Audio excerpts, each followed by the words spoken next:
I'm trying to figure out what the heck has happened to San Diego in the last year. A year ago, my experience with San Diego was nothing like this. I had no problems parking. Um, the stress level in the city wasn't this high. The traffic was definitely not this bad. And I'm trying to figure out what was going on. And I'm staying at a Super 8 in El Cajon. Part of my problem was I got here during Comic-Con. And you would think, well, what the heck? You're all the way out in El Cajon. It shouldn't make any difference. Well, I had probably long being like 45 minutes sit down with the manager here. And he said that San Diego, the city, has raised its prices so much. The hotels and all of that. It costs like $50 just to park a car downtown in one of the parking spots. So people would rather come out here more like El Cajon and then take mass transit, take the shuttles or the train into San Diego and not have to pay parking or not have to pay outrageous fees for the hotels. So that's why this place has this sign. Now, after Comic-Con's gone, it's still, this place, this is my opinion, and this was, my having talked with the manager of the Super 8 for 45 minutes, but he said it's the RVs, he's never seen so many RVs in San Diego County, and he says he's never seen so many visitors in San Diego and El Cajon. And the reason is what's happening in virtually every state west of the Mississippi. The Northwest, Washington, and Oregon seem to be on fire. And they're also in a heat wave. So a lot of people who were visiting the Northwest have decided to come down to San Diego. The locals here are complaining because it's 85 degrees and they think that's just like sweltering. And they just don't know. And even if you're not in the fires of Oregon or Washington, the smoke is really bad. And I can attest to what bad smoke is like because I was in Provo during the fires there. Now, you go into the other states like Utah, Arizona, even Colorado, Nevada, they're on fire too. And even if they're not on fire, the smoke is horrible. So anybody who's vacationing in the desert Southwest headed towards California to San Diego. Matter of fact, the manager said he's got a lot of people here from Phoenix who just want to get out of the heat, and they would usually go up to Flagstaff or Sedona. They would go up into Colorado, but Colorado's on fire. So they're coming this way to get to the ocean and to be able to get into cooler climates. So it's a combination. Right now, in the end of July, middle of August, if you're in an RV, San Diego is going to be a tough place to find an RV site. Now, there are sites available, but what's happened is that the cheaper ones went first, the medium cost ones went second, so what's left now are the really high-end ones. I'm staying in this hotel for $100 a night, and my searching the RV sites, I found a Camp KOA in Chula Vista, $90 a night for hookup. You get water, you get dump, and you get electricity. And I think you get some kind of Wi-Fi for $90 a night, but for $10 more, I got my own room. I got my own air conditioner. I got my own bathroom. I got free breakfast. So The low people with the economy, people are buying the low end stuff first. So are there still things in San Diego? Yeah. Are they expensive? Wow. If you were to come to San Diego right now, you'd think this place is crazy expensive, more than ever. And it is, because the high end stuff is what's left. Well, now on top of that, because of all the RVs here, the law enforcement has really cracked down on illegal RV parking.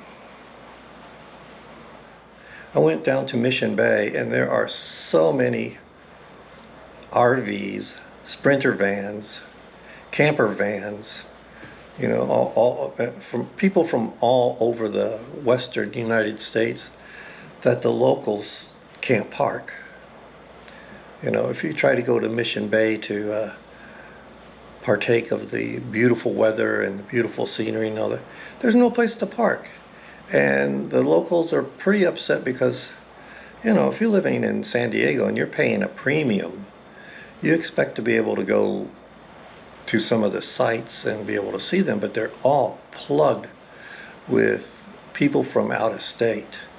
And, for the locals, I understand they're really upset. Law enforcement is really upset because a lot of the nomadic RVers they're setting up, they're homesteading, it seems like. They got tarps up, they've got barbecue grills up, they park someplace and they take everything in their RV or camper van and dump it outside so that they've got room inside the camper van or RV. And it's just not a good environment. So in the end of July, and I can tell you up to like the middle of August 2026, San Diego is packed. And it's because of the heat bubble that's out in the Midwest, the desert Southwest, where it's over 100 degrees, 110, 115 in some places, setting new records. It's about all the fires going along. Oregon and Washington, two beautiful states for RVing and camping and visiting and exploring, they're on fire. Plus, they're also sweltering. And then you go out to Yuma, Phoenix. They set temperature records last year, and they're surpassing those again this year. If I lived in Phoenix and it's been a month and a half since you've seen under 100 degrees and you're seeing 110, 115 on a daily basis, I'd want to go someplace cool for a vacation. And you can't go north. You can't go to Colorado because it's also hot and on fire. So where do you go? You head west. You come to San Diego. So right now, if you're east of the Mississippi, I'd say stay over there because you got better shot at better temperature and better deals and cheaper lifestyle than you do coming west, because anywhere in the desert Southwest, you'd be cooking right now. Anywhere in the Northwest, you'll either be on fire or you're breathing smoke. And it's just a mess out there. So San Diego's packed.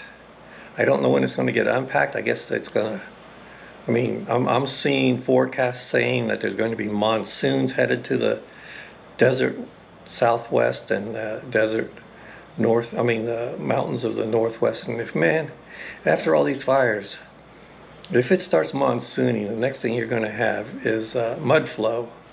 And I experienced that on my trip down from Provo down to Zion. We almost got caught in a mud flow in a town called Beaver, and it's no fun. And the smoke, just breathing smoke all day is no fun either. So right now, San Diego, I'm lucky I've got a place here. I'm waiting like everybody else in an RV for this heat dome thing to crack and for us to get into like wintry weather where it's in the 70s, 80s, and maybe even, low 90s would seem cool to me. And I hope we don't go straight from a fire season to a monsoon season and everything starts to flood and get horrible. My prayers are with all those people up in Spokane, up in the state of Washington, in the state of Oregon, I guess in the state of Utah, Colorado. I don't know. It's just like there's fires everywhere. So my prayers go out to you, to all the firefighters, and I hope the weather, this heat dome thing that's been here forever, finally decides it's been long enough and everything can go back to where we enjoy camping, we enjoy RVing, and we're not out there, you know, just trying to get through the next day. And I'm also running out of money. I mean, this place is probably the least expensive that I could find without getting into some really bad crime rate areas.